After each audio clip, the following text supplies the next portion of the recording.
بسم اللہ الرحمن الرحیم الحمدللہ وحدہ والصلاة والسلام علی من لا نبی بعدہ اما بعد۔ محترم شرکاء کورس، ہم اپنے آج کے تیسرے سیشن کا آغاز کرتے ہیں۔ ہمارے مہمان آج کے اس لیکچر کے مربی ڈاکٹر سہیب ملک صاحب تشریف لا چکے ہیں۔ ڈاکٹر صاحب رفا انٹرنیشنل یونیورسٹی سے وابستہ ہیں، وہاں پہ شعبہ تدریس سے وابستہ ہیں، اور ڈاکٹر صاحب دینی اور دعوتی حلقوں میں ایک مربی کے طور پہ جانے پہچانے جاتے ہیں۔ قرآن پاک، اسلامی تاریخ اور اپنی میڈیکل کی فیلڈ میں ڈاکٹر صاحب مختلف موضوعات پہ لیکچر دیتے رہتے ہیں۔ ہماری بھی خوش قسمتی ہے کہ ہم بھی ان سے مختلف اوقات میں درخواست کرتے ہیں اور استفادہ کرتے ہیں۔ ڈاکٹر صاحب کو آج کا جو موضوع دیا گیا ہے وہ قرآن مجید کی رہنمائی میں جدید علوم کی تفہیم۔ جس طرح یہ کورس پاکستان بھر کی جامعات کے مختلف ڈسپلن سے تعلق رکھنے والے طلبہ و طالبات کے لیے منعقد ہو رہا ہے، تو یہاں سوشل سائنسز، میڈیکل انجینئرنگ یعنی پیور سائنسز اور دیگر تمام علوم کے سے وابستہ طلبہ موجود ہیں۔ ہم نے ڈاکٹر صاحب سے یہ گزارش کی تھی کہ قرآن مجید جو ہمارے لیے ایک رہنما کتاب ہے، اس سے ہم مختلف علوم میں کس طرح رہنمائی حاصل کر سکتے ہیں۔ صرف دینی علوم یا اسلامک اسٹڈیز کے طلبہ نہیں، بلکہ ہر ڈسپلن کے طالب علم اسے کس انداز سے پڑھ سکتے ہیں، اسے کس انداز میں تدبر کر سکتے ہیں، اس میں تفقہ حاصل کرنے کی کوشش کر سکتے ہیں۔ تو ڈاکٹر صاحب آج اس موضوع پہ اپنی گفتگو فرمائیں گے۔ میں بلا تاخیر درخواست کروں گا محترم سہیب ملک صاحب سے کہ وہ اپنے لیکچر کا آغاز فرمائیں۔ جی ڈاکٹر صاحب۔ السلام علیکم ورحمۃ اللہ وبرکاتہ۔ وعلیکم السلام ورحمۃ اللہ وبرکاتہ۔ میری آواز ٹھیک آ رہی؟ جی جی بالکل جی۔ الحمدللہ۔ مجھے ایک شرکا ذرا چیٹ میں لکھ دیں سب کہ آپ کس مضمون سے وابستہ ہیں، آپ کی ڈگری کیا ہے جس میں آپ پڑھ رہے ہیں۔ تو ہو سکتا ہے شروع میں کچھ جنرل باتیں کروں گا، عام باتیں انشاءاللہ، اور پھر بعد میں عملی مثالیں دیتے ہوئے پھر میں کوشش کروں گا کہ اگر آپ کے جو مضامین ہیں اس سے متعلقہ اگر کوئی بات میرے ذہن میں ہو تو وہ بھی میں اس کو مد نظر رکھوں۔ تو جب بھی آپ کو موقع ملے تو جو شرکا سے میں گزارش کروں گا کہ وہ جس بھی ڈسپلن سے وابستہ ہیں، انڈر گریجویٹ، پوسٹ گریجویٹ، جو بھی لیول ہے، لیکن جو بھی ڈسپلن ہے وہ آپ ضرور یہاں پہ لکھ دیجیے۔ ڈاکٹر صاحب اس میں تھوڑی سی وضاحت یہ مجھے کرنی پڑے گی کہ زیادہ تر شرکا یہ ریکارڈنگ بعد میں دیکھیں گے، اچھا تو اچھا اس وقت لائیو تمام ڈسپلن کے لوگ یہاں موجود نہیں ہیں۔ اچھا اچھا یعنی ٹھیک ہے۔ ہر قسم کے، یعنی میرے جو میں رجسٹریشن فارم دیکھیں تو کیمسٹری اور اس طرح پولیٹیکل سائنس، آئی آر، مختلف ڈسپلن کے لوگ، سائیکالوجی، سوشیالوجی، ہر فیلڈ سے طلبہ موجود ہیں، میڈیکل سائنس سے بھی۔ صحیح، جزاک اللہ خیر، جزاک اللہ۔ تو ہم اپنی گفتگو کو شروع کرتے ہیں۔ اعوذ باللہ من الشیطان الرجیم، بسم اللہ الرحمن الرحیم۔ اقرأ بسم ربک الذی خلق، خلق الانسان من علق، اقرأ وربک الاکرم الذی علم بالقلم۔ وقال اللہ تبارک وتعالی، بسم اللہ الرحمن الرحیم، هل يستوي الذین يعلمون والذین لا يعلمون۔ وقال تعالی، بسم اللہ الرحمن الرحیم، انما يخشى الله من عباده العلماء۔ صدق اللہ العظیم۔ بارک اللہ لي ولکم فی القرآن العظیم، ونفعنی وإیاکم بالآیات والذکر الحکیم، انہ تعالی جواد کریم ملک رب رؤوف رحیم۔ انتہائی عزیز طلبہ، اللہ تعالیٰ آپ لوگوں کا یہ وقت نکالنا قبول کرے کہ آپ لوگ شام کے وقت میں، اب یہ میں اسکیجول دیکھا ہے، تیسرا لیکچر ہے جو کہ آپ بیٹھے سن رہے ہیں، تو اللہ تعالیٰ آپ کے اوقات میں برکت دے، آپ کی نیتوں میں اخلاص، اور جو کچھ ہم کہیں اس پر عمل کی نیت سے اسے سننے کی توفیق عطا فرمائے۔ جو اچھی بات ہوگی وہ اللہ کی طرف سے ہے، اللہ تعالیٰ ہمیں اسے قبول کرنے کی توفیق عطا فرمائے۔ جو خامی ہوگی، غلطی ہوگی، ابھی میں کسی عاجزی کی وجہ سے نہیں کہہ رہا، وہ میری ہی علم کی کمی کی وجہ سے ہوگی، تو اللہ تعالیٰ مجھ سے درگزر فرمائے۔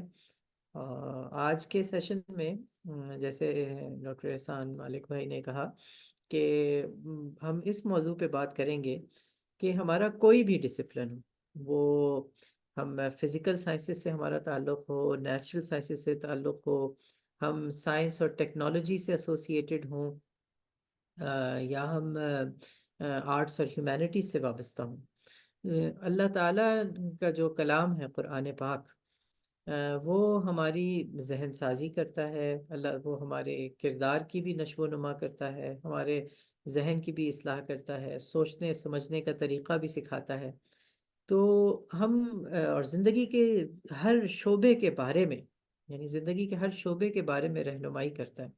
ایک انسان اپنی زندگی گزارتے ہوئے، وہ اگر اس کے جو مختلف رولز ہیں، ایک باپ کے طور پر اسے کیا کرنا چاہیے، ایک بیٹے کے طور پہ کیا کرنا چاہیے، ایک بھائی یا بہن کے طور پر اسے کیا کرنا چاہیے، ایک شہری کے طور پر اس کی کیا ذمہ داریاں ہیں، اسی طرح ایک پڑوسی کے طور پر۔ تو ہر حوالے سے قرآن چونکہ ہدایت کی کتاب ہے، یعنی قرآن کوئی سائنس اور ٹیکنالوجی کی کتاب تو نہیں ہے نا، تو قرآن تو ہدایت کی کتاب ہے۔ لیکن کس چیز کی ہدایت؟ انسانوں کے لیے زندگی گزارنے کی ہدایت۔ تو ہماری زندگی میں ہماری پروفیشنل زندگی بھی ہے، اور وہ ڈسپلنز جن کا ہم نالج یونیورسٹیز میں حاصل کرتے ہیں، وہ ہماری زندگی کا ایک حصہ ہیں، اور ان کے بارے میں قرآن پاک سے ہمیں بہت سی ہدایت اور بہت سی رہنمائی ملتی ہے۔ ہماری بدقسمتی یہ ہے کہ ہم جس ایجوکیشن سسٹم میں ابھی پڑھ رہے ہیں، اس میں یہ ایک ڈائیکاٹمی ہے، علوم عقلی کی اور علوم نقلی کی۔ یعنی ایک علم ہوتا ہے عقلی، جو عقل سے حاصل کیے جاتے ہیں، اس سے مراد، علوم عقلی سے مراد ریشنل چیزیں بھی ہو سکتی ہیں، اور امپیریکل نالج جو آبزرویشن سے ہم حاصل کرتے ہیں نا، یعنی ہم کوئی چیز دیکھ کر، سن کر، اور اس طرح ایکسپیریمنٹس کر کے ہم جو سینسری ایکسپیرینس سے، یعنی کچھ چھو کر، اس طرح سے آبزرو کر کے، مشاہدہ کر کے جو ہم نالج لیتے ہیں، تو یہ علوم عقلی ہیں، اور پھر ہماری عقل اس انفارمیشن کو پروسیس کرتی ہے۔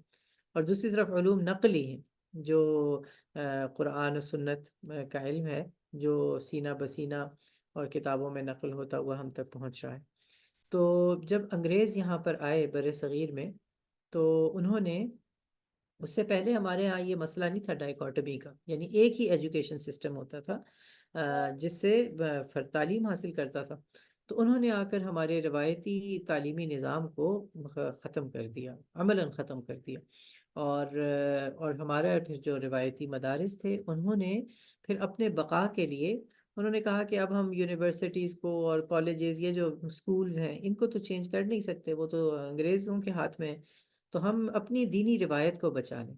تو انہوں نے اپنی دینی روایت کو بچا لیا، اللہ تعالیٰ ان کو جزائے خیر دے۔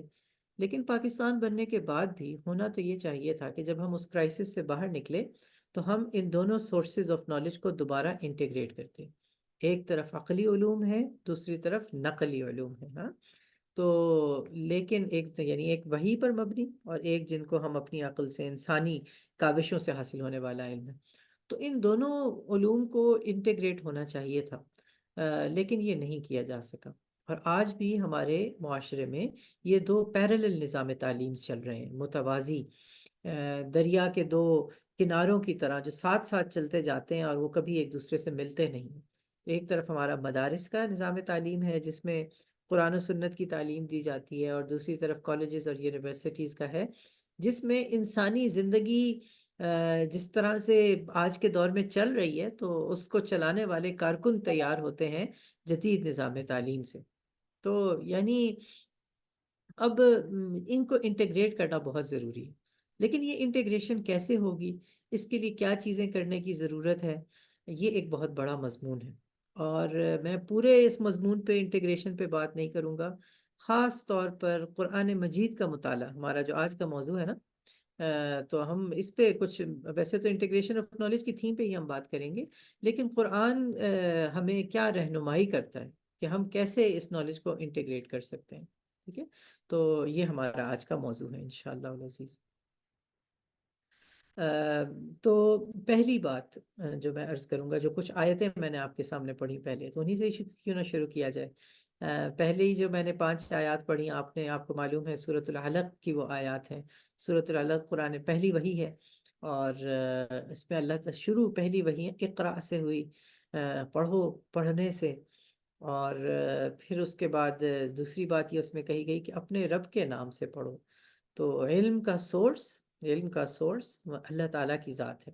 وہ علم خواہ یعنی وحی کے ذریعے سے ہمیں حاصل ہوا ہو، یا وہ علم جو کہ ہم اپنی عقل سے بھی جو حاصل کر رہے ہیں انسان، تو عقل بھی تو اللہ تعالیٰ کی بنائی ہوئی ہے نا.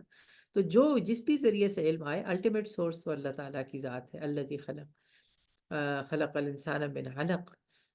انسان کو اپنی اوریجن کو نہیں بھولنا چاہیے. من علق اسے پیدا کیا گیا، ہاں، جمے ہوئے خون سے. اور پھر اس کے بعد قلم کا ذکر آیا.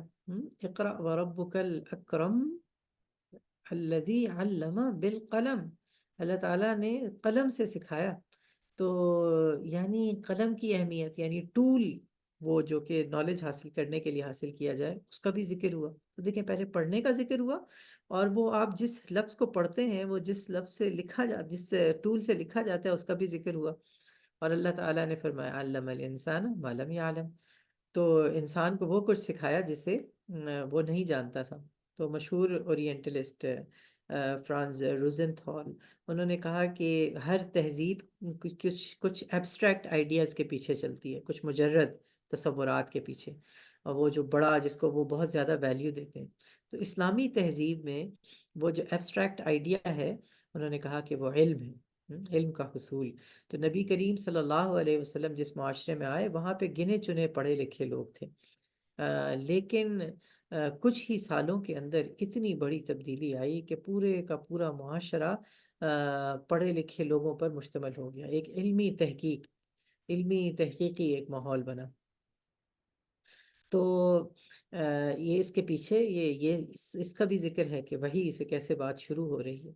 میں نے دوسری آیت جو پڑھی، آپ کے آیت کا ٹکڑا پڑھا. اللہ تعالیٰ نے بیان فرمایا کہ هل يستوي الذين يعلمون والذين لا يعلمون.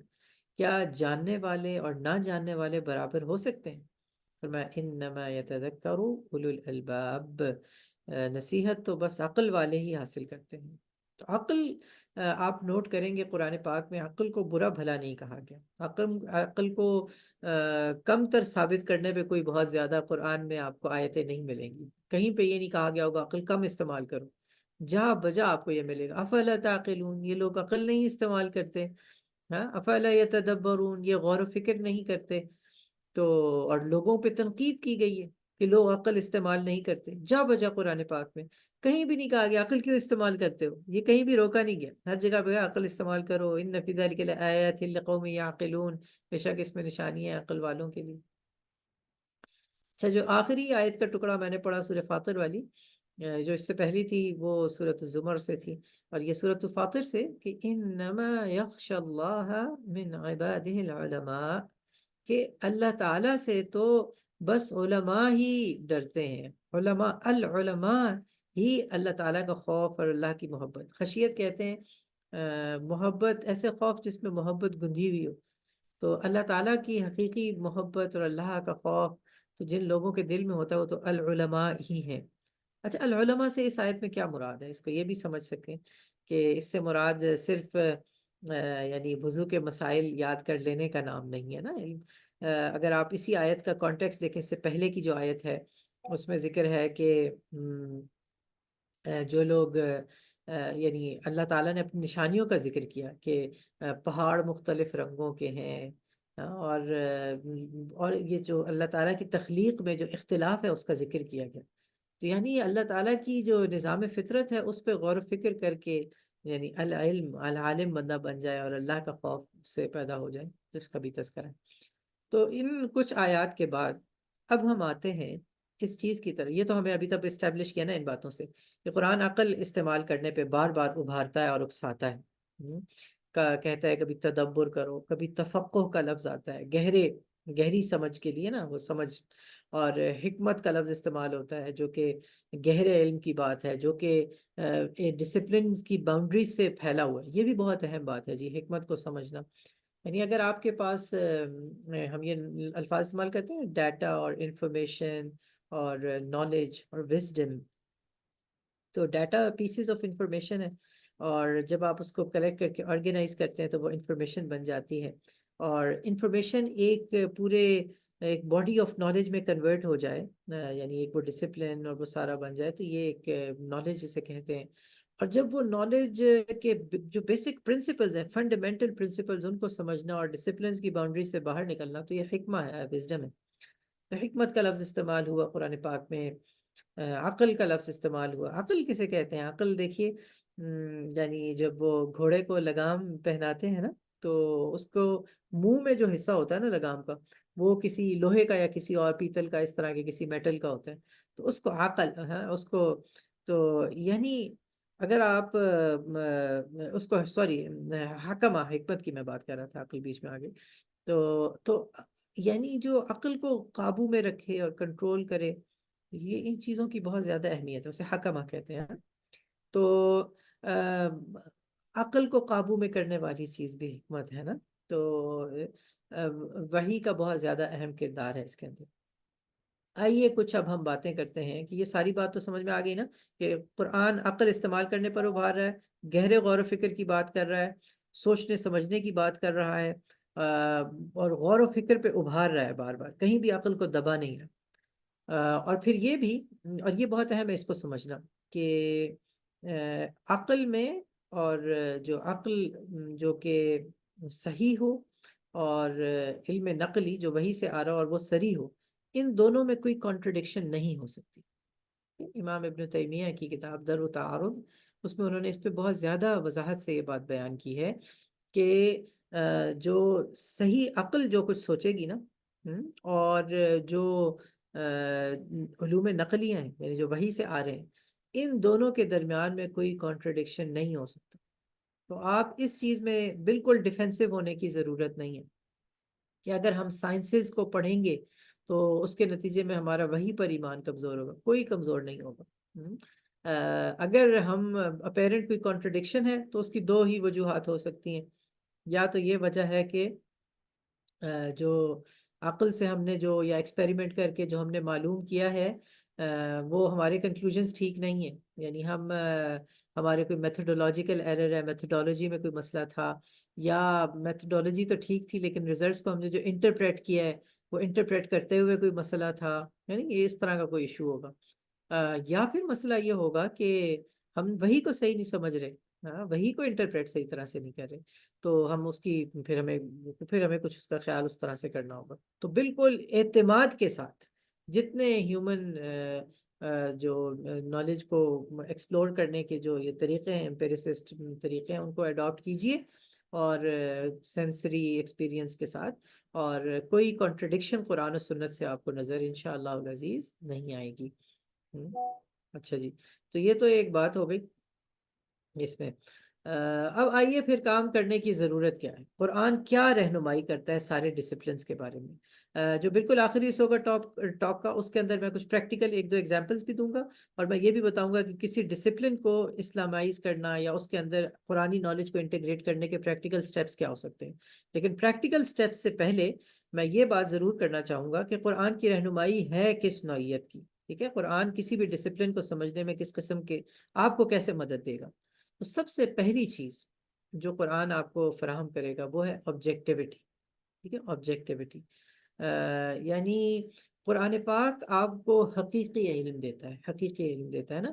اور باقی جو اسپیکولیٹو نالج ہے، اسپیکولیشن سمجھتے ہیں نا، ظن، گمان، اندازہ لگانا، تو ایک چیز ہے جو آپ کو نظر آ رہی ہے، اور ایک ہے آپ اس کی بیسس پر کچھ انٹرپریٹ کر رہے ہیں اور اسپیکولیٹ کر رہے ہیں. تو اسپیکولیٹو نالج کی لمیٹیشنز ہیں، اور اس کی وجہ سے آپ غلط کنکلوژنز بھی ڈرا کر سکتے ہیں، ہے نا. تو ارسطو کے وہ کہتے ہیں نا ان کے، کہ انہوں نے کہا کہ عورتوں کے 32 دانت نہیں ہوتے، بلکہ ان کا خیال تھا کہ کم دانت ہوتے ہیں. تو کسی نے کہا وہ منہ کھول کے دیکھ لیتا ہے کسی عورت کا، اسے نظر آ جاتا ہے کہ 32 دانت ہی ہوتے ہیں. تو بجائے اتنے دلیلیں، اس پہ دلیلیں دینے کی کیا ضرورت ہے. تو ہماری آبزرویشن بڑی لمیٹڈ ہوتی ہے، اور ہم اس کی بیسس پر عقل کے گھوڑے دوڑا رہے ہوتے ہیں پورا نالج حاصل کیے بغیر. تو قرآن پاک آپ کو یہ سکھاتا ہے کہ آپ کو آبجیکٹیولی نالج حاصل کرنا چاہیے، ٹھیک ہے. Knowledge should not be subjective to your opinion, ٹھیک ہے. آپ کے خیالات کا ماتحت نالج کو نہیں ہونا چاہیے، بلکہ آپ کے خیالات کو ڈیٹا اور نالج اس کے ساتھ انٹیگریٹ ہو کر پھر آگے بڑھنا چاہیے. تو یہ پہلی چیز ہوگی جو قرآن آپ کو بتا رہا ہے. آپ کا کوئی بھی ڈسپلن ہو، آپ کو ایسی ذہنی تربیت کرتا ہے قرآن، ایسا علمی رویے کی نشو و نما کرتا ہے. قرآن کی آپ جب تلاوت بار بار کریں گے اور قرآن کے معنی اور مفہوم پہ غور و فکر کریں گے تو آپ کا رویہ ایسا عادلانہ اور محققانہ ریسرچر والی ذہن ہوگا کہ آپ پھر اپنی خواہشات کے ذریعے سے انٹرپریٹ نہیں کر رہے ہوں گے حقیقت کو، ٹھیک ہے، بلکہ آپ حقیقت کے مطابق آپ کی جو سوچ ہے اس کو بدلنے پر آمادہ ہوں گے. دوسری چیز جو قرآن آپ کو سکھائے گا، قرآن کے مطالعے کے نتیجے میں آپ کا ڈسپلن کا نالج جو بدلنا چاہیے اور اس پہ فرق ہونا چاہیے، وہ ہے اخلاق، ایتھکس. ایک انجینئر اگر انڈسٹری میں جاب کرتا ہے اور اس کی انڈسٹری ساری سوسائٹی میں پولوشن پھیلانے کا ذریعہ بن رہی ہے، اگر انڈسٹریل ویسٹ اسی طرح ساتھ جو دریا بہہ رہا ہے اس کے اندر پھینک دیا جاتا ہے اور آپ نے مچھلیوں کی زندگی تباہ کر دی ہے، یا ڈاؤن سٹریم وہی پانی لوگ استعمال کرتے ہیں اور اس کے اندر مختلف میٹلز کی آمیزش کی وجہ سے لوگوں کو کینسر ہو رہا ہے، دوسری بیماریاں ہو رہی ہیں، پوائزننگ ہو رہی ہے. تو اسلام آپ کو سکھائے گا کہ آپ کی یہ ایتھیکل ڈائمنشن ہے آپ کے ڈسپلن کی، یہ قرآن کو پڑھتے ہوئے آپ کو یہ ایتھکس کے، اخلاق کے اصول سیکھنے چاہیے کہ وہ کیا اخلاقی اصول قرآن آپ کو سکھائے گا جس کے نتیجے وہ یونیورسل ہیں. جی، اخلاقی اصول جو قرآن سکھا رہا ہے وہ ڈسپلنز میں باؤنڈ نہیں، ٹھیک ہے. مثلا انسانی جان کا احترام ہے نا، من قتل نفسا بغیر نفس او فساد فی الارض فکأنما قتل الناس جميعا ومن احیاها فکأنما احیا الناس جميعا. جس نے کسی انسانی جان کو قتل کیا بغیر کسی انسان کے بدلے میں، جان کے بدلے میں، اور یا یہ کہ وہ زمین میں فساد پھیلا رہا تھا، وہ تو قصاص ہوتا ہے نا پھر، تو وہ ایسے کہ جیسے اس نے پوری انسانیت کو قتل کیا بغیر کسی حق کے، جس نے کسی انسان کو قتل کیا. اور جس نے ایک انسانی زندگی کو بچایا اس نے پوری انسانیت کو بچایا. اب دیکھیں قرآن نے ایک عام اصول دے دیا نا، اب آپ دیکھیں یہ کتنے ڈسپلنز میں یہ اصول لاگو ہو سکتا ہے. مثلا آپ دیکھیے میڈیسن اور ہیلتھ کیئر میں دیکھیے، میرا سبجیکٹ ویسے فارماسیوٹیکل سائنسز ہے نا، فارمیسی، تو ہماری فارماسیوٹیکل انڈسٹریز پیسہ کمانے کی مشین ہے نا، اور ان کا مقصد یہ نہیں ہے کہ مریضوں کی جان بچائی جائے. تو اگر ایک مسلمان فارماسسٹ بھی ڈاکٹروں کے پاس جائے اور انہیں کہے کہ یہ والی دوائی لو، یہ والی دوائی لو، اور مریض کا بھلا سوچنے کی بجائے وہ ڈاکٹروں کا بھلا سوچے اور اپنی فارماسیوٹیکل انڈسٹری کا بھلا سوچے، مثلا کوالٹی کنٹرول میں وہ ڈنڈی مارے، یہ میں اب کہہ رہا ہوں انسانی جان کی حرمت کو وہ تباہ کر رہا ہے. یعنی اب ایک دوائی ہے، اس کا را مٹیریل آیا ہے، وہ سٹینڈرڈ کو پورا نہیں کرتا لیکن وہ پاس کر دیتے ہیں، وہ پاس کر دیتا ہے کہ چلو دوائی ہے نا، کیا ہو گیا، تو تھوڑا سا را مٹیریل میں کمی ہے، لیکن اس کی وجہ سے ایک انسانی جان چلی جاتی ہے. تو دیکھیں یہ اخلاق کا اصول ادھر سے انٹر لنک ہو گیا نا. اسی طرح سے اگر وہ ڈاکٹر کوئی ایسی دوائیاں پرسکرائب کر رہا ہے کہ جس کی ضرورت نہیں ہے اور مفت میں وہ پیسے وہ لگے جا رہے ہیں. اسی طرح مینجمنٹ میں، مارکیٹنگ میں آپ ایسے اصول سکھاتے ہیں کہ کوئی ایسی پروڈکٹ بیچنا آپ کو آ جائے کہ جس میں ویسے سب کا نقصان ہے لیکن آپ بیچ رہے ہیں، انسانی جانوں کو آپ تباہ کر رہے ہیں، تو دیکھیں اس اصول کی وائلیشن ہوگی. اسی طرح سوشل سائنسز میں، سائیکالوجی میں دیکھیے اگر آپ ایسی یعنی انسانوں کو مایوسیوں سے نکالنا، امید نہ سکھانا، ہاں یہ چیزیں آپ نہیں دیتے. انسانی شخصیت کا ایک ایسا تصور قائم کرتے ہیں جس کے نتیجے میں انسانی وجود اور فطرت پہ اسے اعتبار لوگوں کا اٹھتا چلا جائے. تو یہ کیسا مسلمان سائیکالوجسٹ ہے کہ جو مسلمان انسان کو بس ایک کچھ جانور کا ہی ایک وہ سمجھے اور اس طرح سے انٹرپریٹ کرے. اگر آپ پالیٹکس میں آپ یہی پریچ کریں کہ جی پالیٹکس میں میکیا ویلی کی چیزیں آپ پریچ کریں اور آپ کہیں کہ جی اس میں سب کچھ جائز ہے اور اینڈز جو ہیں وہ مینز کو جسٹیفائی کرتے ہیں، تو آپ کچھ بھی کر لیں. انٹرنیشنل ریلیشنز میں آپ کہیں کہ ریاستیں جو ہیں وہ اس کا مفادات کے لیے وہ کچھ بھی دوسرے کمزور اقوام کا ہاتھ مار لیں، اس کے اوپر ظلم کریں تو، اور دوسری جانوں کا پھر حرمت ہوتی ہے. دیکھیں ہم یہ دیکھتے ہیں اتنی ترقی یافتہ ممالک ہیں لیکن وہ غریب ملکوں کے اوپر وہ حملے کر دیتے ہیں اور ان کی جانوں کی حرمت تباہ کر دیتے ہیں. تو قرآن آپ کو ایسا اخلاقیات سکھائے گا. تعاونوا علی البر والتقوی ولا تعاونوا علی الاثم والعدوان. کسی کے ساتھ تعاون نہ کرو گناہ میں اور زیادتی کے معاملے میں. انسانی جان تباہ ہو رہی ہے. اب غزہ میں دیکھیں جو مسئلہ ہو رہا ہے، اور ساری عالمی انسانیت جو مہذب دنیا ہے سو کالڈ، وہ اسرائیل کے ساتھ کھڑی ہے، یعنی حکومتیں ساری ان کے ساتھ کھڑی ہیں. تو قرآن ہمیں یہ اخلاقیات سکھائے گا، کہ وہ اخلاقی اصول سکھائے گا کہ انسانی جان کی جہاں پہ حرمت پامال ہو رہی ہے، تو قطع نظر اس کے کہ وہ مسلمان ہے یا مسلمان نہیں ہے، تو اس طرح کی پالیسیاں بنانا یہ نہیں ہوگا. اسی طرح اکنامکس میں آپ پڑھتے ہوئے اگر آپ اسی اصول کو لے کر جائیں کہ اگر آپ کی اکنامک پالیسیز، اس وقت آکسفیم کی رپورٹ، جو آکسفیم آپ کو پتا ہے ایک این جی او ہے نا جو ہر سال ایک رپورٹ بناتی ہے انکم انیکوالٹی کے اوپر اور دنیا میں جو عدم مساوات ہے اس کے اوپر. تو جو ان کی 2022 کی جو شروع کی رپورٹ تھی، اس میں انہوں نے کیلکولیٹ کیا کہ ہماری اس دنیا میں ہر 4 سیکنڈ کے بعد ایک بندہ غربت کی وجہ سے مر جاتا ہے. ہر 4 سیکنڈ کے بعد. یہ وہی دنیا ہے جس میں بلینئرز کی تعداد میں اور ان کی دولت میں جس سپیڈ سے ابھی اضافہ ہو رہا ہے، اتنا پہلے کبھی نہیں ہوا. تو ایک طرف جو امیر ہیں وہ بہت تھوڑے ہیں، وہ 252 لوگ ہیں، ان کے پاس اتنی دولت ہے جتنی کئی بر اعظموں کے لوگوں کے پاس نہیں ہے.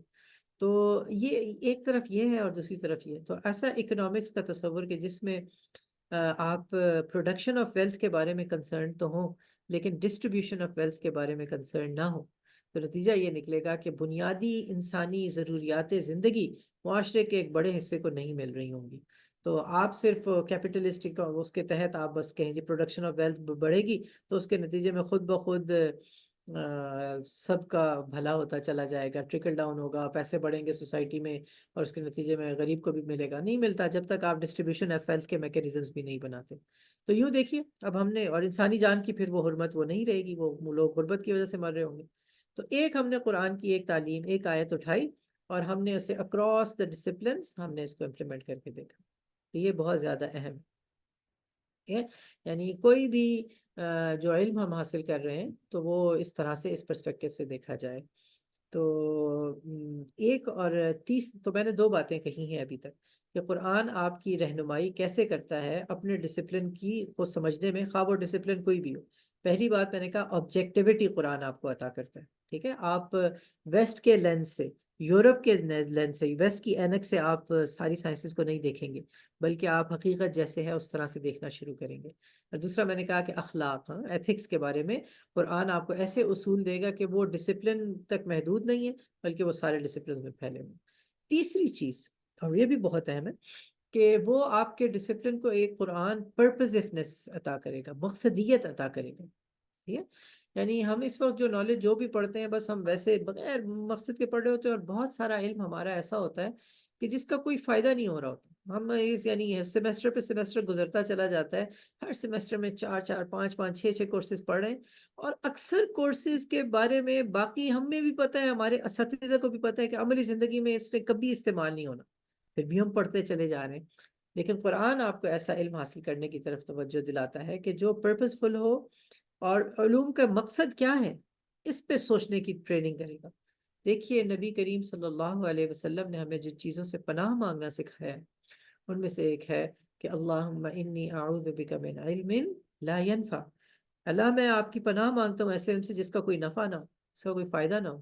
اور قرآن پاک میں سورہ بقرہ کے اندر بیان ہوا ہے نا ہاروت اور ماروت کے قصے میں، کہ وہ لوگوں کو جادو سکھاتے تھے اور انہیں کہتے تھے کہ ہم تمہیں وہ چیز سکھا رہے ہیں کہ جو ما یفرقون به بین المرء وزوجہ، جو آدمی اور اس کی میاں بیوی کے درمیان میں تفریق کرا دیتی تھی. تو وَيَتَعَلَّمُونَ مَا يَضُرُّهُمْ وَمَا لَا يَنفَعُهُمْ وَلَا يَنفَعُهُمْ. وہ ایسی چیز سیکھ رہے تھے کہ جو نقصان دہ ہے اور فائدہ مند نہیں تھی. تو قرآن کی روشنی میں جب آپ اپنے ڈسپلن کو پڑھیں گے تو اس کا نتیجہ یہ نکلے گا کہ آپ کو اپنے ڈسپلن کا مقصدیت کے اوپر آپ غور کریں گے. یعنی آپ کیوں میکینیکل انجینئرنگ پڑھ رہے ہیں؟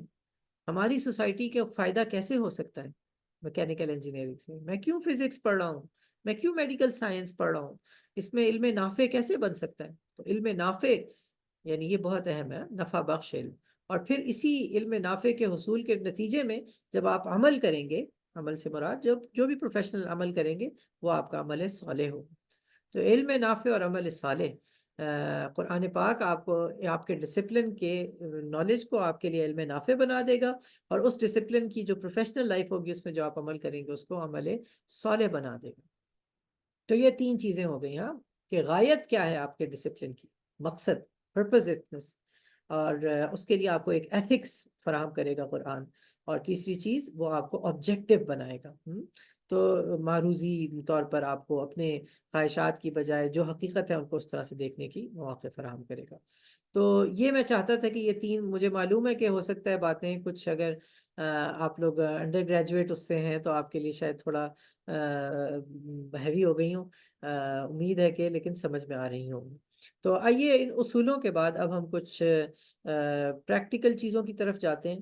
سب سے پہلے میں آپ کو کچھ چیزیں بتانا چاہوں گا، اور یہ وہ ہیں کہ جو عام طور پر لوگوں کے ذہن میں جب آتا ہے نا کہ نالج کو اسلامائز کرنا ہے تو وہ یہ کام کرنا شروع کرتے ہیں. اور یہ تجربے سے ثابت ہو چکا ہے، اور یہ ویسے بھی کہ یہ اسلامائز کرنا نہیں. تو جب ہم یہ کہہ رہے ہیں نا کہ قرآن کے ذریعے سے اپنے ڈسپلن کو سمجھیں، تو محض ان باتوں کی بات ہم نہیں کر رہے. یہ لوگ ٹرائی کر چکے ہیں اور فیل ہو چکے ہیں، ٹھیک ہے. اور یہ میں یہ چیز آپ کو بتا رہا ہوں، اور اس سے پہلے والے بھی ڈسکشن کے لیے اس کا بڑا حصہ کا جو سورس ہے یہ پروفیسر عمر حسن کسولی، ان کی رائٹنگز ہیں بڑے حد تک. ہاں، تو آپ یہ ان کی آپ گوگل کریں تو آپ کو ان کے ریسورسز خاص طور پہ میڈیکل ایجوکیشن سے ریلیٹڈ آپ کو مل بھی جائیں گے. تو اچھا، کون سی کچھ چیزیں ہیں کہ جس کو لوگ اسلامائزیشن کے نام پر یا انٹیگریشن کے نام پر کرتے ہیں، لیکن یہ اصل میں ہے نہیں، یہ مقصد ہے نہیں. تو اس طرح کی کچھ چیزیں میں آپ کے سامنے ہائی لائٹ کرتا ہوں. جی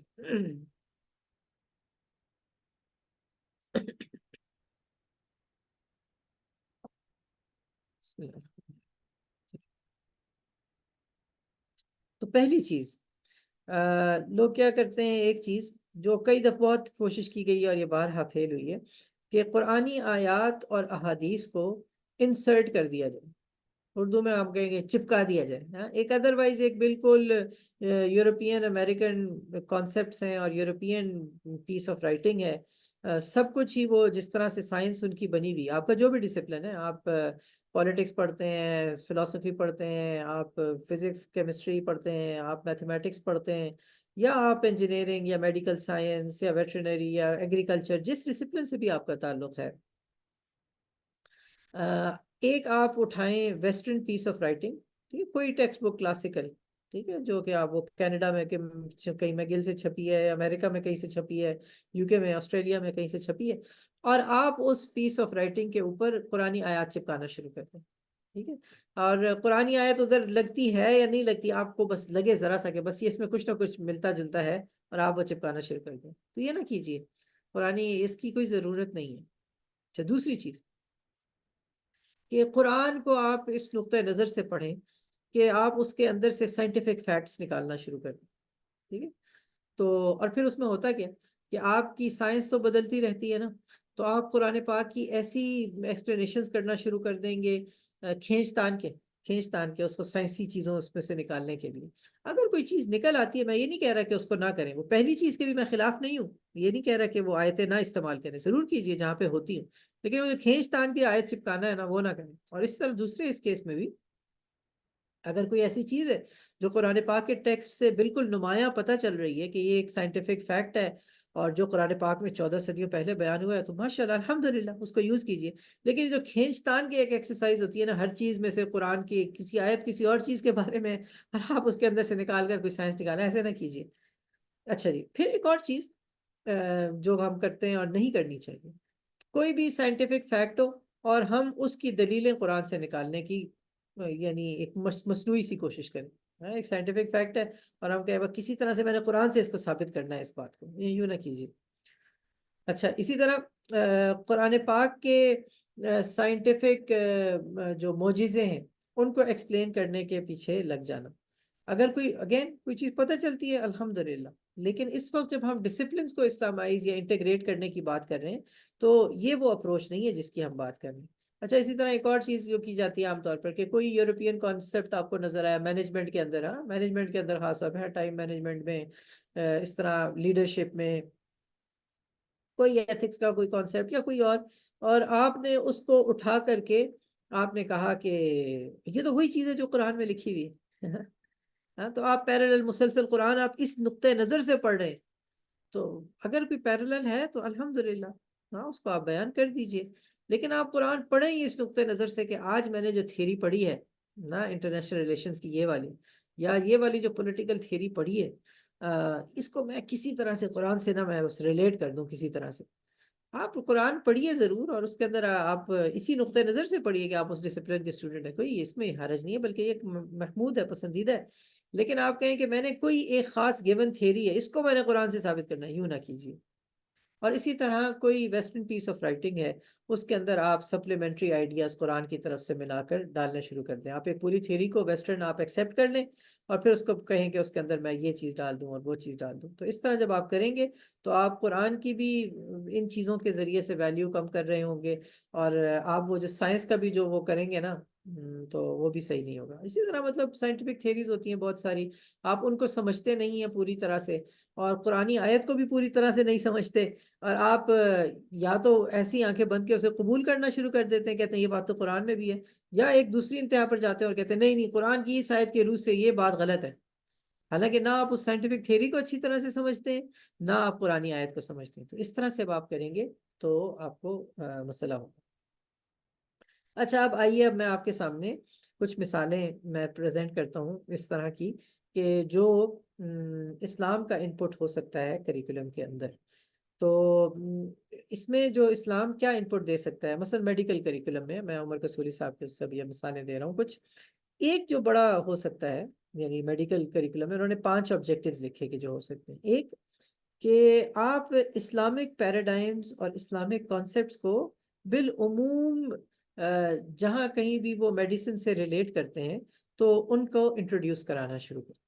ٹھیک ہے، یعنی اسلام صحت کے بارے میں، اب یہ میں صرف میڈیسن کے اسٹوڈنٹس کے لیے بات نہیں ہے، یہ فارمیسی کے ہوں، فزیو تھراپی کے ہوں، میڈیکل لیب ٹیکنالوجی کے ہوں، اسپیچ لینگویج پیتھولوجی کے ہوں لوگ، یا ہیومن نیوٹریشن ڈائیٹیٹکس پڑھے ہوں، یا ایون ویٹرنری والے ہوں، کسی حد تک ایگریکلچر کے سینس میں بھی. تو ان ساری فیلڈز میں یہ جو ہے یہ والی بات اپلائی ہوگی.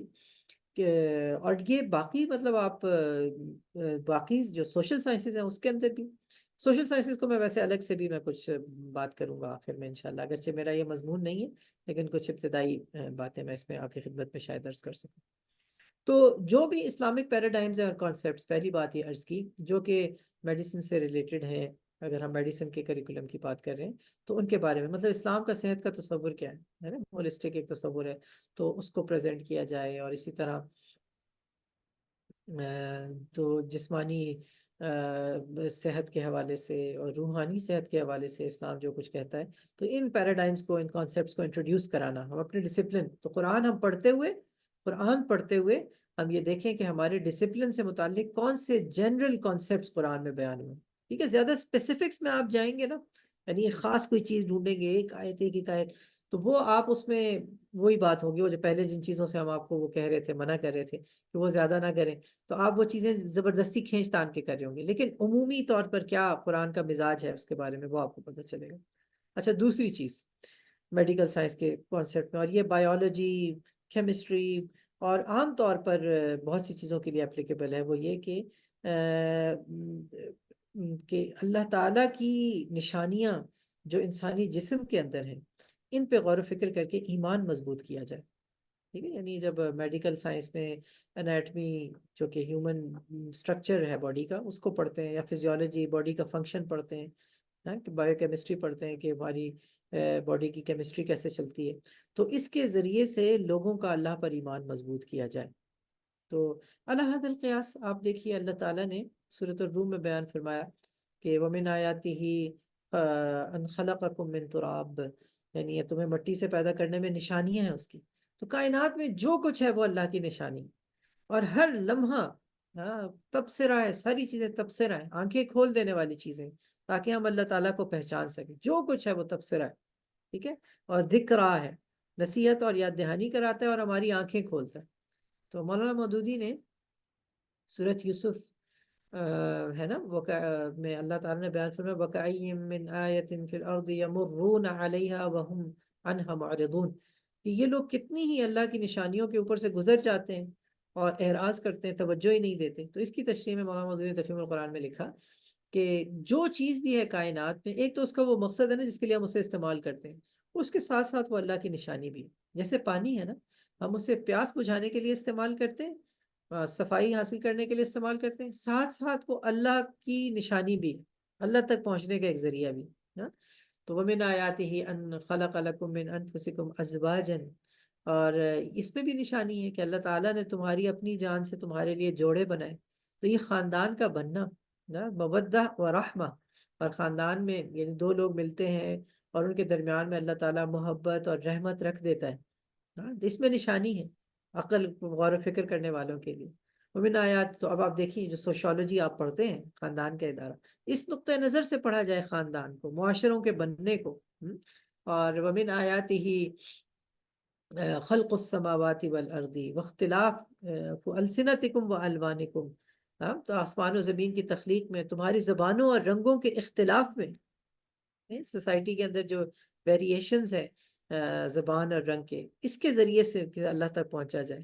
تو یوں اب آپ غور کریں گے تو اللہ تعالیٰ نے آسمان و زمین کی تخلیق، ہر چیز کے بارے میں، تو یعنی کائنات میں جو کچھ بھی ہے واٹ ایور، وہ اللہ کی آیت ہے، اللہ کی نشانی ہے. اور اس کو اس نقطۂ نظر سے بھی پڑھا جائے، اس کی یہ ایک انسٹرومنٹل ویلیو ہے، یہ اللہ تک پہنچنے کا ذریعہ ہے. تو ہم جو بھی ڈسپلن پڑھ رہے ہیں اس میں اللہ کی جو نشانیاں ہیں ان پہ غور و فکر کریں. تو قرآن کیا کرتا ہے؟ تبصرہ ہے، آنکھیں کھول دیتا ہے. وہی چیز پہلے بھی ہوتی ہے، ہم اسے دیکھ رہے ہوتے ہیں، لیکن قرآن پڑھنے کے بعد ہم اس کے ذریعے سے اللہ سے جڑے ہوتے ہیں. تو میں عرض کر رہا تھا کہ اسلامک انپٹ کیا ہو سکتا ہے میڈیکل کریکولم میں مثلاً. تو ڈاکٹر عمر حسن رسولی نے کیا بات کہی؟ تو پہلی چیز یہ تھی کہ جنرل جو اسلامک کانسیپٹس اور پیراڈائمز ہیں ان کو ڈسپلن میں انٹروڈیوس کیا جائے. دوسری چیز پھر ہم نے یہ کہی کہ جو بھی چیز پڑھی جائے اسے اللہ کی نشانی سمجھ کر، اللہ کے جسم میں، انسان کے جسم میں جو بھی چیز ہے اسے اللہ کی نشانی سمجھ کر ایمان کو مضبوط کیا جائے. تیسری چیز کہ جو فقہ ہے اس سے متعلقہ، یعنی ہیلتھ اور ڈیزیز سے متعلقہ جو فقہ ہے، الفقہ طبی، اس کو سمجھنے، اس کی اپریشیٹ کیا جائے. میڈیکو لیگل ایشوز جو ہے نا، میڈیکو لیگل ایشوز ہیں، تو اس کو جس طرح میڈیسن میں ہے اسی طرح باقی سارے میں، مثلا انجینئرنگ میں بھی آپ دیکھیں کہ وہ سول انجینئر ہیں، انہوں نے ٹاؤن پلاننگ کرنی ہے، تو ٹاؤن پلاننگ کرتے ہوئے اسلام کی کیا رہنمائی ہے نا، تو اس کو سمجھنا بہت اہم ہے. اسی طرح آپ سوشل سائنسز میں تو پھر اب آپ دیکھتے چلے جائیں، خاندان کیا ہونا چاہیے، معاشرہ کیا ہونا چاہیے، معاشروں کا آپس میں تعلق کیسے ہونا چاہیے، ان ساری چیزوں کے بارے میں جو قرآن جو رہنمائی کرتا ہے اس کو اس نقطہ نظر سے پڑھا جائے. اور پھر سوشل ایشوز کو سمجھا جائے. چوتھی چیز، سوشل ایشوز کو سمجھا جائے، پریکٹس میں بھی اور ریسرچ میں بھی، تحقیق کے اندر بھی، اور کسی بھی پروفیشن کو اس ڈسپلن کی جو پروفیشنل ایتھکس ہیں اس کے اندر بھی. اور پھر آخری چیز کہ پروفیشنل ایٹیکیٹ کیا ہونا چاہیے، ادب کیا ہونا چاہیے اس ڈسپلن کو پریکٹس کرنے والے کا. تو قرآن اس کے بارے میں رہنمائی کرے گا.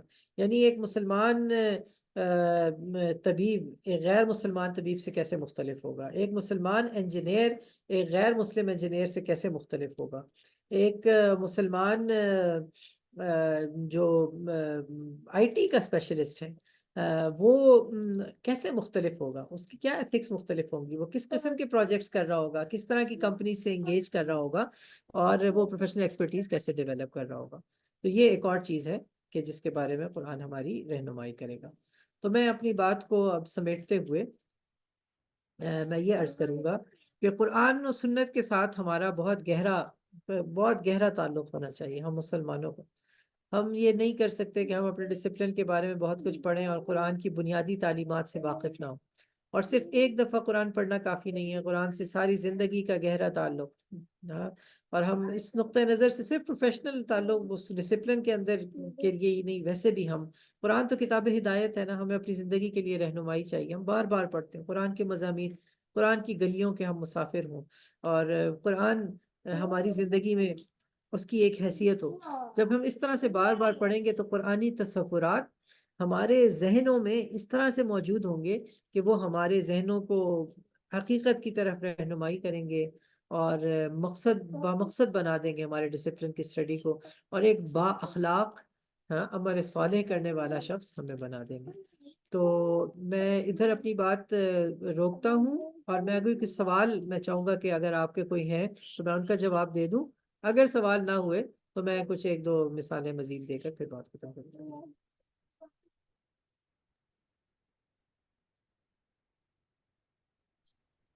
جی حضرات، اگر کوئی سوال ہو تو آپ یہاں پہ ریز ہینڈ کا ایک آپشن ہوتا ہے، وہاں اس کو استعمال کر سکتے ہیں، یا چیٹ باکس میں میسج کر سکتے ہیں. آپ دیکھ لیجیے.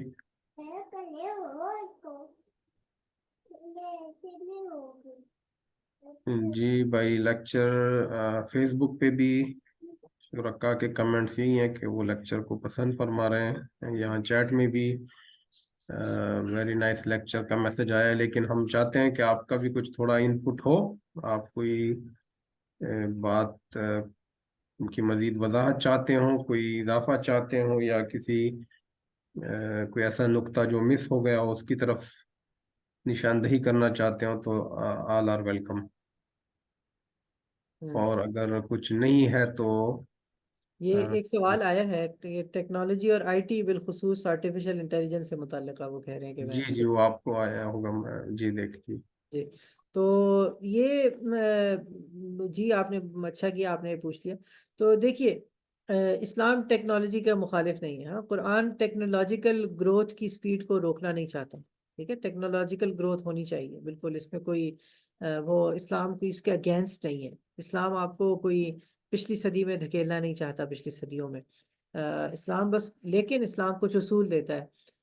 اور یعنی اگر جو مثلا آپ اس کو دیکھیے، اے آئی کو، آرٹیفیشل انٹیلیجنس کو آپ ایک ایک اپرچونٹی کے طور پر بھی لے سکتے ہیں کہ کیسے اس میں بہت زیادہ ایتھیکل ایشوز ہیں، اور لیکن اس کے جو یوز اگر اس کا صحیح طرح سے کیا جائے، اور ہم ایک تو ضرور، اگر آپ آئی ٹی کی ڈسپلن سے تعلق رکھتے ہیں تو آپ کی اس پہ گرپ ہونی چاہیے، اور آپ کو آگے بڑھ کر اس کو استعمال کرنے والا ہونا چاہیے. آپ کو مسلسل، اگر آپ اس ڈسپلن سے وابستہ ہیں، آپ کو یہ، آپ کے اوپر یہ فرض ہے. فرض کس سینس میں کہہ رہا ہوں کہ جتنے بھی علوم ہیں نا، تو ویسے تو کچھ تو علم ہے نا جو فرض عین ہے، ہر مسلمان کے لیے ضروری ہے. کچھ علوم ہے جو فرض کفایہ ہیں، یعنی ہماری سوسائٹی، مسلمانوں کی سوسائٹی کی نیڈز کو پورا کرنے کے لیے کچھ لوگ اگر کر لیں گے تو باقی سب کی طرف سے کافی ہو جائے گا. تو اگر آپ آئی ٹی کی فیلڈ پر ہیں تو آج کل اے آئی آپ کو جاننا بہت ضروری ہے، اور اس پہ آپ کی گرفت ہونا کہ ہماری سوسائٹی اس پہ، یعنی دوسروں کے بنائے ہوئے الگوریدمز کی وجہ سے دوسروں کے یعنی دوسروں کو ڈیٹا پرووائڈ کرنے والے ہی نہ ہوں، بلکہ ہماری سوسائٹی کیسے اے آئی کو یوز کر کے، کن کن جگہوں پر کر کے اس کے مثبت وہ استعمالات کر سکتی ہے. یہ ضرور آپ کو یہ آنا چاہیے. تو اس کے لیے پہلی چیز تو یہ، اگر آپ واقعی آئی ٹی سے متعلق ہیں تو ضرور آپ اے آئی میں آپ کی مہارت ہونی چاہیے.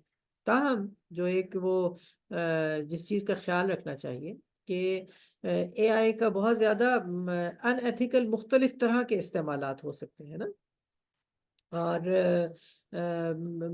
کہ انسان سے اس کی انسانیت ہی لوگ اس طرح سے انویژن کر رہے ہیں کہ چھن جائے، کیا پتا.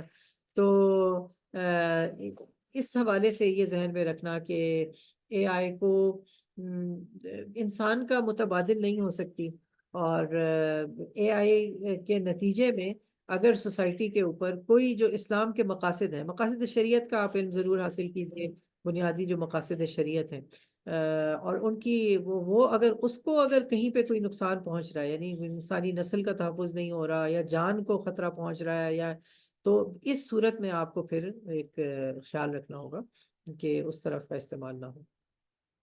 یہ یہاں پہ ایک سوال میرے پاس بھی آیا چیٹ میں.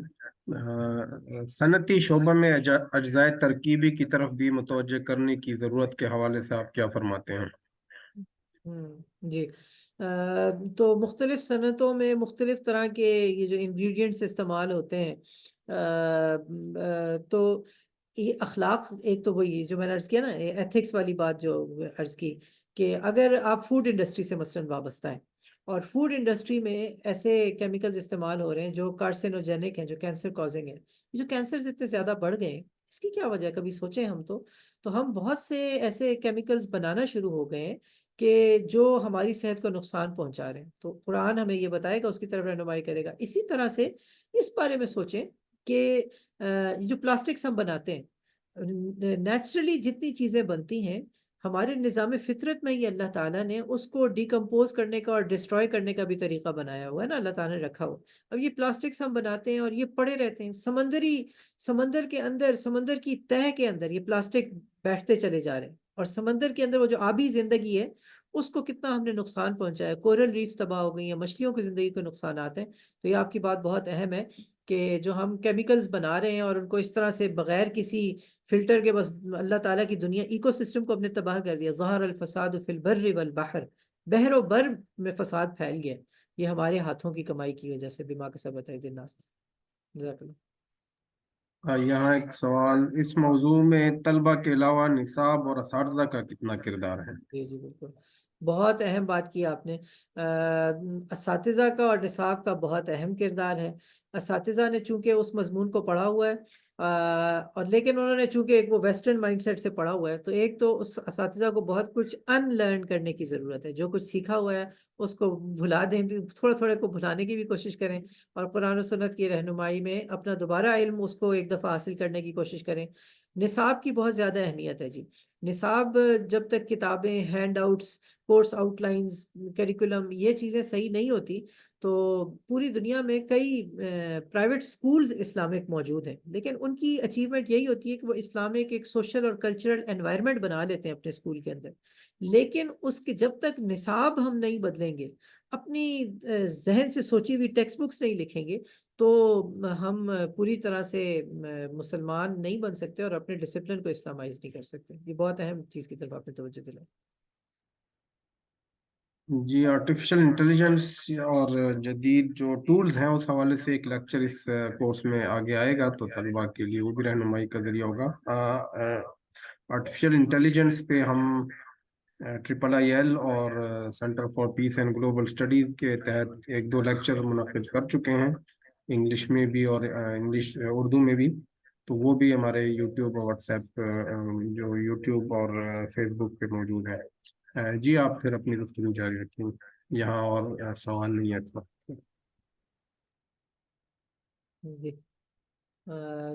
تو آپ شاید فرما رہے تھے کہ اس کے بعد کچھ کنکلوڈنگ کچھ ریمارکس یا جو بھی آپ فرما یہ رہے ایک ہاتھ کھڑا ہوا ہے سید صداقت یار صاحب کا۔ تھے۔ جی جی، میں ان کو الاؤ کرتا ہوں انمیوٹ۔ جی صداقت بھائی، انمیوٹ کریں اور اپنا سوال کیجیے۔ السلام علیکم سر۔ وعلیکم السلام۔ جی کہیے۔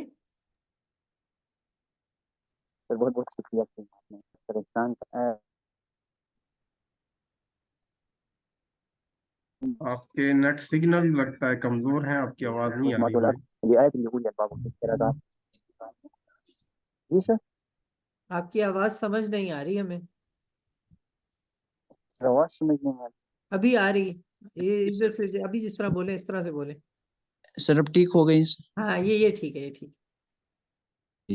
اس طرح ہم قرآن میں دیکھتے ہیں کہ قرآن عقل کو پروموٹ کرتا ہے، اور آپ نے بھی کہا، اور قرآن مجید میں اللہ رب العالمین فرماتا ہے افلا یتدبرون، اور اس طرح ان فی خلق السماوات والارض لآیات لأولی الالباب، اس طرح ہے۔ لیکن پھر جب ہم علامہ اقبال کی میجسٹک پوئٹری میں دیکھتے ہیں تو اس میں وہ عقل کی جو رد کرتا ہے کہ جبرائیل مجھے دل کو نہ کر قبول جو عقل کا غلام ہوں، تو اس عقل سے مراد کون سا ہے؟ یہ وہ عقل ہے جو وہی کا مخالف ہو، یا کیا ہے اس سے مراد؟ جی جی جی جی بالکل اچھا سوال کیا آپ نے، بہت اہم۔ یہ اس کو ذہن میں رکھیے کہ علامہ اقبال جو عقل کا لفظ استعمال کر رہے ہوتے ہیں وہ عشق کا اپوزٹ عقل استعمال کر رہے ہوتے ہیں عام طور پر۔ ٹھیک ہے، یعنی وہ یہ بات کر رہے ہوتے ہیں کہ عقل کو جب روح کا کنٹراسٹ کر کے یا صرف لاجیکل ریزننگ کو ہی سب کچھ سمجھ لیا جائے اور پھر اسی کی روشنی میں سب کچھ کرے، تو یعنی وہ بھی یہ کہتے ہیں کہ مثلا عقل کی ایک اہمیت ہے نا، انہوں نے کہا گزر جا عقل سے آگے کہ یہ نور چراغ راہ ہے منزل نہیں ہے. تو عقل آپ کو منزل تک پہنچانے میں مدد فراہم کرتی ہے، لیکن صرف عقل کے اوپر ہی بھروسہ کرنا، اور وہ جس عقل یعنی جو کہ روح اور یعنی کبھی وہ علم اور عشق ان کی ایک نظم ہے جس میں وہ علم اور عشق کو کنٹراسٹ کر رہے ہیں، تو یعنی یہ ایک خاص طرح سے وہ عقل کا لفظ ہے، وہ اس طرح سے نہیں ہے. تو یہ بات ٹھیک ہے، اس کو بالکل کلیئر ہونا چاہیے. جزاک اللہ، آپ نے اچھی توجہ دلائی. تو میں عرض کروں اختتام میں اس کے اندر بالخصوص سوشل سائنسز کے حوالے سے جی، کہ جو سوشل سائنسز کے مضامین ہیں اور آرٹس اور ہیومینٹیز کے بھی، اس کے اندر عام ایک مسئلہ ہوا ہے پچھلے 100 سالوں کے اندر، یہ جو سوشل سائنس کا جو کانسیپٹ ہے کہ وہ میتھڈالوجیز کہ جو نیچرل سائنسز کے لیے تھیں، یعنی جو فزیکل سائنسز کے لیے ہارڈ سائنسز، کوئی اور لفظ استعمال کر لیں، تو ان کی جو میتھڈالوجیز تھیں ان کو اپلائی کیا گیا ہیومن سوسائٹیز کو سمجھنے کے لیے. اور وہ میتھڈالوجیز کیا سب سے زیادہ سوٹیبل میتھڈالوجیز تھیں یا نہیں تھیں؟ تو یہ ایک سوال ہے، ایک سوالیہ نشان ہے اس کے اوپر بہت بڑا، کہ کیا یہ اس کو سوشل سائنس کی جو برتھ ہوئی ہے، کیا اسے سوشل سائنس اس معنی میں سائنس ہے بھی یا نہیں ہے؟ اچھا، اس میں یہ بھی سوچنے کی بات ہے کہ کیونکہ ہم سائنس میں یہ کرتے ہیں نا کہ بہت ایک بڑا سا ایشو ہوتا ہے، پرابلم ہوتا ہے، ایریا ہوتا ہے، اس کے ہم ایک چھوٹے سے ایریا کا انتخاب کرتے ہیں اور سارے ویریبلز ایلیمینیٹ کر کے اس کے اندر ایکسپیریمنٹ کرتے ہیں اور اس کو سمجھتے ہیں اور پھر اس کو جنرلائز کرتے ہیں اس کی کنکلوژنس کو. تو جب ہیومن سوسائٹیز کے بارے میں بھی ہم اس طرح سے بہت سارے ویریبلز ہوتے ہیں ان کو اپنے ایکسپیریمنٹل ڈیزائن کے لیے ایلیمینیٹ کر رہے ہوتے ہیں اور پھر ہم اس کو اسٹڈی کرتے ہیں، تو وہ اصل میں الگ ہو نہیں جاتی، چیزیں ایک دوسرے سے جڑی ہوئی ہوتی ہیں. تو یہ سوشل سائنس پڑھتے ہوئے جو طلبہ ہیں ان کو خاص طور پر محتاط ہونا چاہیے کہ اس کے اندر جو ویسٹرن تھیوریز ہیں کتنی آبجیکٹیو ہیں اصل میں، اور کتنی ہیں جو کہ سبجیکٹیو ہیں، یورو سینٹرک ہیں، یونیورسل نہیں ہے. وہ جسے وہ کہتے ہیں نا سوشل سائنس، وہ ایسے اپنے پرنسپل بیان کرتے ہیں. یورپین سوسائٹی میں انہوں نے ایکسپیریمنٹ کیا، امریکن سوسائٹی میں، آسٹریلین سوسائٹی میں، اب چلے وہ ہو گئے، اور اس کو وہ بیان ایسے کرتے ہیں جیسے یونیورسل ہیومن ایکسپیرینس ہے. یعنی جو چیز آسٹریلیا کے معاشرے میں ٹھیک ہے، ضروری تو نہیں ہے نا کہ وہ پاکستانی سوسائٹی کے لیے بھی ٹھیک ہو. تو لیکن ان کی ٹیکسٹ بک میں ایسے ہی یہ پرنسپل لکھے ہوتے ہیں، اور ہمارے لوگ چونکہ ہم مرعوب ہوتے ہیں ان سے، ہم ان کے اصولوں کو ایسے ہی بیان کرتے ہیں جس طرح انہوں نے بیان کیے. تو سوشل سائنسز میں خاص طور پر خیال رکھیے کہ آپ ان کی تھیریز کو ضرور، میں نہیں کہہ رہا کہ رد کریں سب کو، لیکن آپ ان کی تھیریز کو پڑھتے ہوئے یہ ذرا سوچیں کہ وہ تھیری جو کہ ان کے کانٹیکسٹ میں ایوالو ہوئی ہے، ہو سکتا ہے اس کی اپلیکیبلٹی بھی ادھر تک محدود ہو، وہ یونیورسل نہیں. جزاک اللہ خیر. جی ڈاکٹر صاحب، جزاکم اللہ خیر، بہت شکریہ، آپ نے وقت دیا. آج شام کے ٹائم میں عام طور پہ آرام کا ٹائم ہوتا ہے، لیکن کورس میں اسٹوڈنٹ نے یہی مطالبہ کیا تھا کہ شام کے اوقات رکھے جائیں. تو ماشاءاللہ آپ سے کل اس موضوع پہ بات ہوئی کہ اس ٹاپک کو کور کیا جائے. الحمدللہ آپ نے بہت اچھے انداز میں اس کو آج کنکلوڈ کور کیا ہے.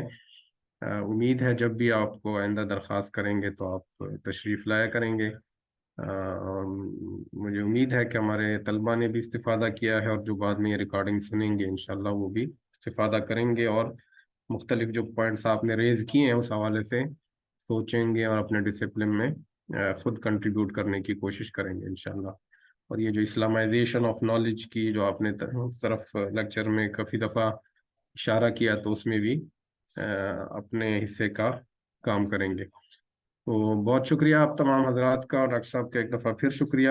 کل انشاءاللہ اسی طرح ہمارے 3 سیشن ہوں گے. اوقات کا بھی آپ سب کو پتہ چل چکا ہے، مقررین کی فہرست اور تفصیلات بعد میں آپ کے ساتھ گروپ میں شیئر کر دی جائے گی. آپ تمام حضرات کا بہت شکریہ. ہمارے جو والنٹیئرز ہیں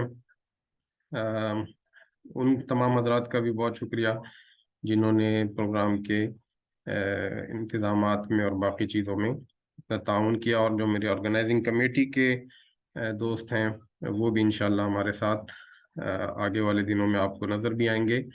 آج بھی وہ ذرا پس پردہ رہے ہیں، تو امید ہے ہم انشاءاللہ اس کورس سے مکمل استفادہ کریں گے۔ آپ تمام حضرات کا بہت شکریہ۔ سبحانک اللہم و بحمدک، نشہد ان لا الہ الا انت، نستغفرک و نتوب الیک۔ السلام علیکم ورحمۃ اللہ وبرکاتہ۔